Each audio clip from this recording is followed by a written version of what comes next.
Yo, what's up guys, my name's Hakiii and these are some useful tips and tricks every player should know in GTA Online that I find myself using quite often when playing this game. So first thing is going to have to do with a 5-star wanted level or any type of wanted level you have in GTA Online, and it's a quick and easy way to get away from the cops without risking dying whatsoever. Currently I have a 3-star wanted level. I'm trying to get a little bit more just to show you guys you can get away from them when having a lot of heat on you. Why in the world did I choose a low grip car when trying to run away from the cops? So anyway, let's say you have a lot of heat on you. A really easy way to get away from the cops is opening the interaction menu, go into manage vehicles, remote control vehicles, and you need one of these three. So either a nano drone, an RC bandito, or an RC tank. I would say the RC tank is probably the worst option you could go with just because it's a pretty slow vehicle and it's going to be really difficult to actually get away from the cops, especially when you have a lot of stars on you. So any one of these three should work, but preferably the bandito or the nano drone. Let me quickly get out the vehicle and then let's go inside the RC bandito,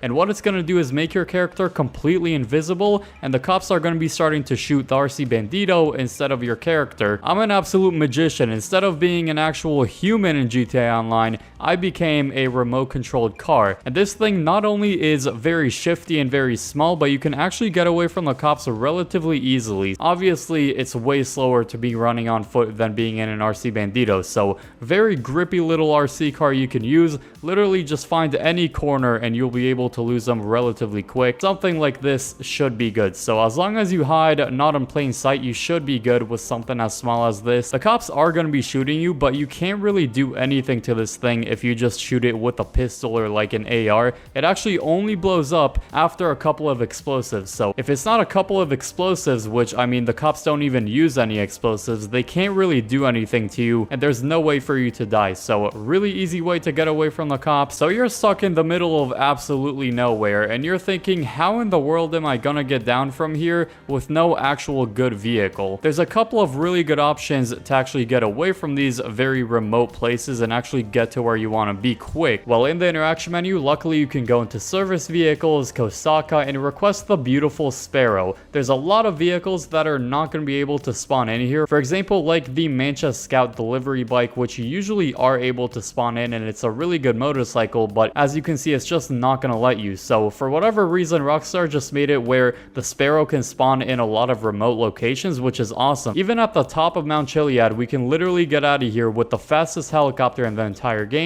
that also happens to have homing missiles and countermeasures if someone does somehow lock onto you. So super convenient vehicle. That's why it's a lot of people's go-to vehicle in free roam sessions. It's just so convenient to be able to spawn instantly right next to you. Then once you get to a little bit of a less remote location, you can actually spawn in more vehicles like the Mancha Scout. So let's request the delivery bike, and this is also another really convenient vehicle to use, but unfortunately you can't really spawn it in anywhere like the Sparrow. So Sparrow Helicopter, one of the best all-arounder vehicles that you must own in this game, and look how easy and fun it is to use the Mancha Scout. Kind of like a 2-in-1, both the Mancha Scout and the Sparrow, some of the most useful and convenient vehicles out there. This tip is really good both for beginners and experienced players, because sure, experienced players probably would have a couple of businesses that have this feature, but this is in a really central location and pretty much in a place that anyone could just go inside of, and that's going to be in Simeon's dealership. Anytime you need to go and refill snacks, just go up to this table and continuously spam until it becomes full, and this pretty much makes like every single mini mart around the map completely useless just because that was the only thing you can really do in there apart from actually robbing the store. So really easy trick right there. Before doing any setups or heists, that would definitely be a good thing to stop by before you get lasered by NPCs in those missions. To this day, I see people going inside of the ammunition store to refill on ammo, but there's no real reason to do that unless you want to buy a brand new weapon for the first time that's only in the ammunition store. Sure, you can go over and do that, but honestly, you have everything you need in the interaction menu. So health and ammo, and then you literally have an option to buy all of the ammo you're missing for every single weapon you own. Super convenient right there, and if you want to buy for a particular weapon, you can also do that, of course. Ever since Rockstar actually introduced this feature, I think with the expanded and enhanced version of GTA, there's no real reason to go back to the ammunition store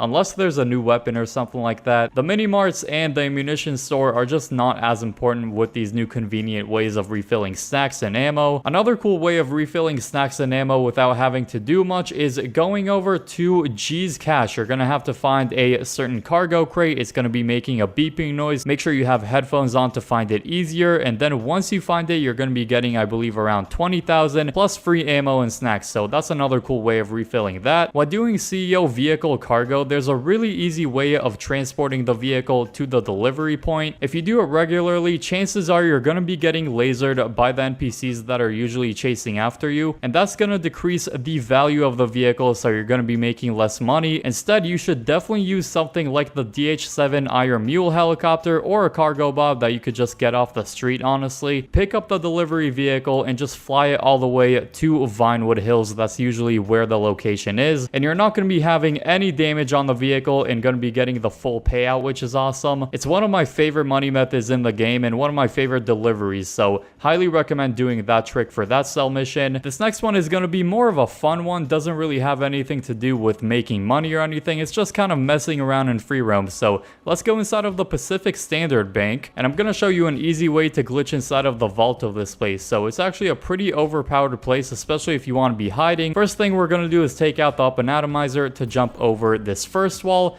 Easy first try right there. And now to get through this thing, which obviously you can see it's not going to let us, there's a really easy method. So all we're going to do is press RB or R1 on PlayStation to go up against this wall. And then you want to have any random job in your job list. So this could be from Gerald or from Martin. We're going to call up a contact, like for example, Martin or Gerald, and then request a job from them. Then just wait till you get a job in your job list. From here, all we're going to do is register as a CEO, and you'll see why in a second. So let's go in the CEO menu, VIP work, and start up any one of these. So I guess I'm just gonna go for asset recovery. Let's start up this thing. Then once the event actually starts up, we can go in the interaction menu, or job list I should say, and then actually just press on the job that we got from Gerald or Martin. So once we spawn into the menu, simply just back out of it, and when we spawn back in, we should be inside of the vault this time. There you go. So we literally spawned inside of here, which is awesome. And now we can go downstairs and explore. And if you want to actually open this vault door, you could just take the up and atomizer and shoot it open, which is awesome. Look how cool that is. So we can actually go pretty deep in here.